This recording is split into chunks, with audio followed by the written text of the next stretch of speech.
All right, what's up, guys? We got Ricardo McBride here, and what did you do? I got second place at the Mobile, Alabama WCQ this past weekend. All right, what were you playing? I was playing Cool Tune, pretty standard pick for the format, but it's probably my favorite of the good decks right now. So, Okay, is there anything special about it? not particular. There's like one kind of weird choice, but we'll get into it when we get into it. All right, let's see it. All right. So, standard ratios up front, you have your 3Q, your 3 Rico, your 3 Rotary. These are all your best starters. 2 Mix, which is also a pretty high quality starter. Only reason I'm on 2 is because I decided to go a little off the beaten path and still play 2 Clip. So, a little bit of conventional wisdom right now, but this is a standard one of because she's like the closest thing the deck has to a brick because she is more of an engine requirement.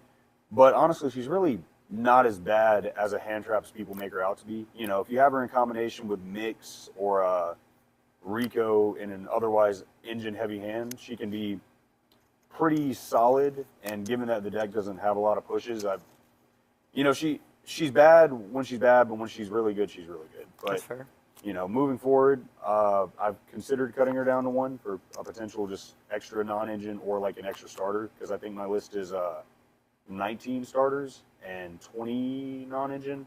But she certainly wasn't bad. She was not bad at all. Then other starters and engine pieces, the 3 Synchro, the 1 JJ, which I almost wish I had played 2 of, but the main reason you want a second copy is for when you draw the first copy, and it can punish people who interact with it too early, but very good card.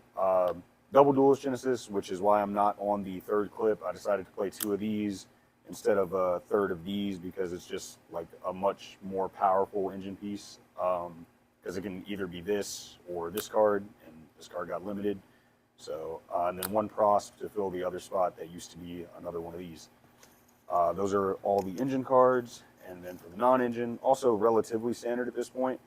Triff has talked about it at this point, but I've been big on the strategy of just like playing your hand traps as board breakers from the beginning because in the mirror, I just find that's the most effective method.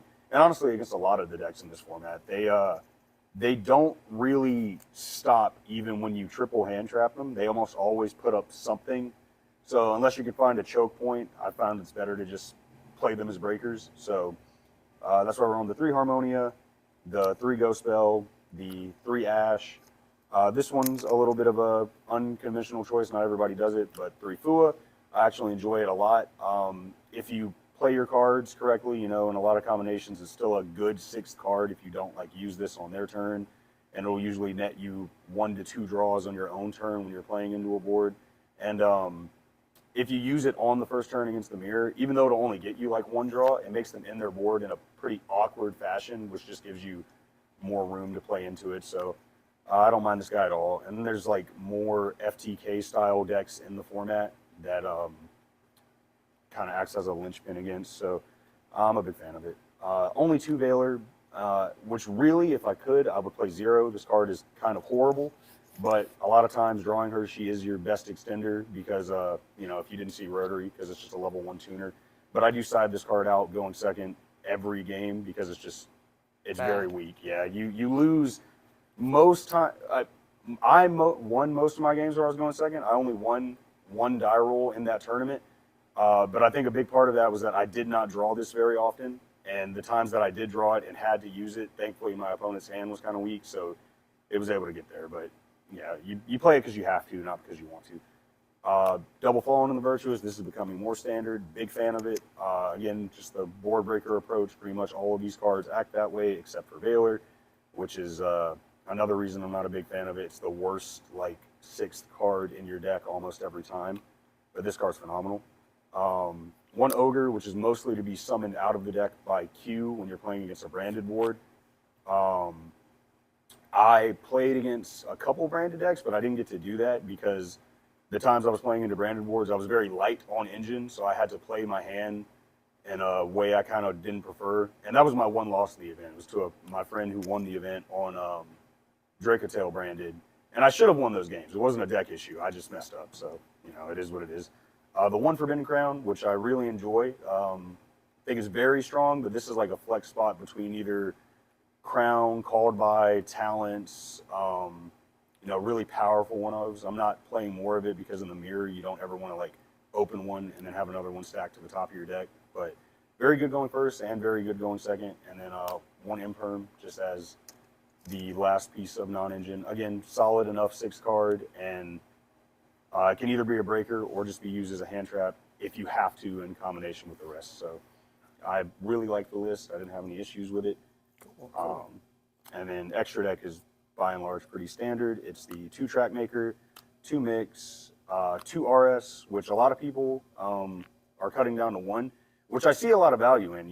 This extra deck's gotten pretty tight pretty quickly because we're playing these cards. So there's 4 cards in this extra deck that you just can't even summon. But these cards are so strong that it's like worth it, unfortunately.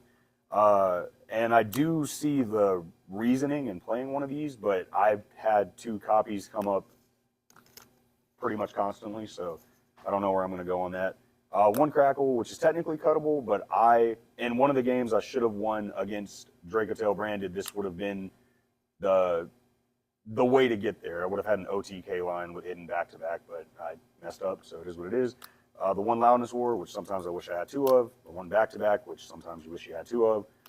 The 1 Zalin, the 1 Almertara, because we're on Harmonia, and it makes Rotary and Harmonia combo. Also lets you do stuff out of the side.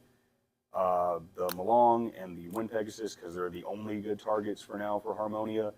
Packbit, I don't think is good at all. Like, obviously, it specifically makes Harmonia checkmate a Q normal summon, but if they were losing to that, their hand was probably just bad anyway, so I don't believe in that. And then the 2 Fallen and the Virtuous Sins. This one, so you can get 2 copies of Fallen and Virtuous, and this is to let you activate the second Fallen and the Virtuous and then play through a board. But also it has cool synergy with Harmonia. You can send it, and if you drew Harmonia and F and V, you can use F and V on your turn as like an extender, which is actually quite nice. And then onto the side, again, nothing too crazy here. 3 Accusation. It's my favorite Solemn card right now. It doesn't stop Super Poly, but if you look at their hand and you see power spells, this makes you have to think a lot less about how you're going to deal with what they have. So very good.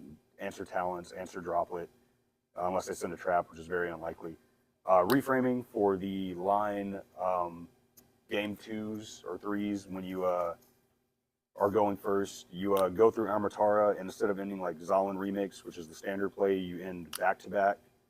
And Zalin after making this, so your inboard is this and potentially KTS, depending on what your hand looks like, which is very hard for people to break. Like this, it would be awesome to main deck this, but a big appeal of this deck is that there's just kind of no bricks in it, so I am not going to put it in the main deck.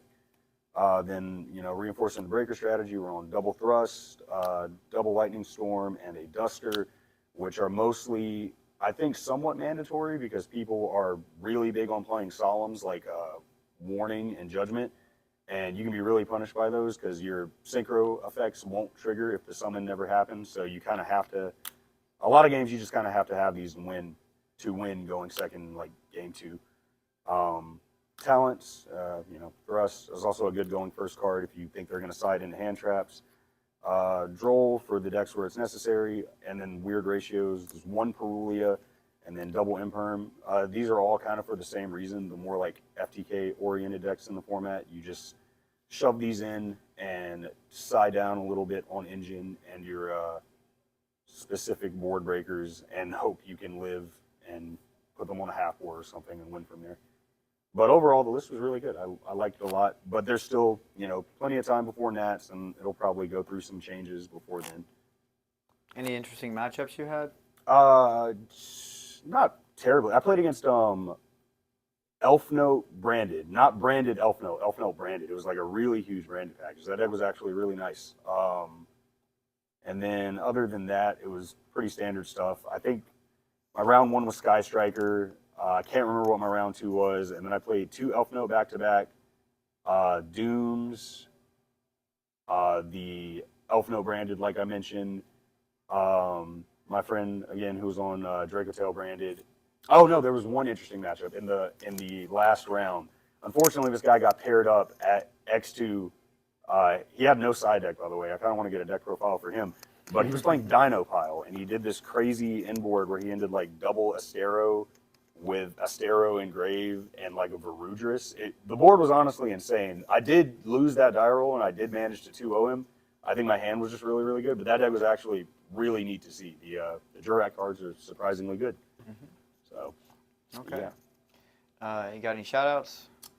Shout out my little girl. She makes me better every day. Shout out all my Yu-Gi-Oh friends in Mobile. And shout out Drake because the Iceman was a nice man. And then shout out 1900 Rugrat. All right. Anything else you want to add, man? Nah, that's it. All right. Thanks for coming.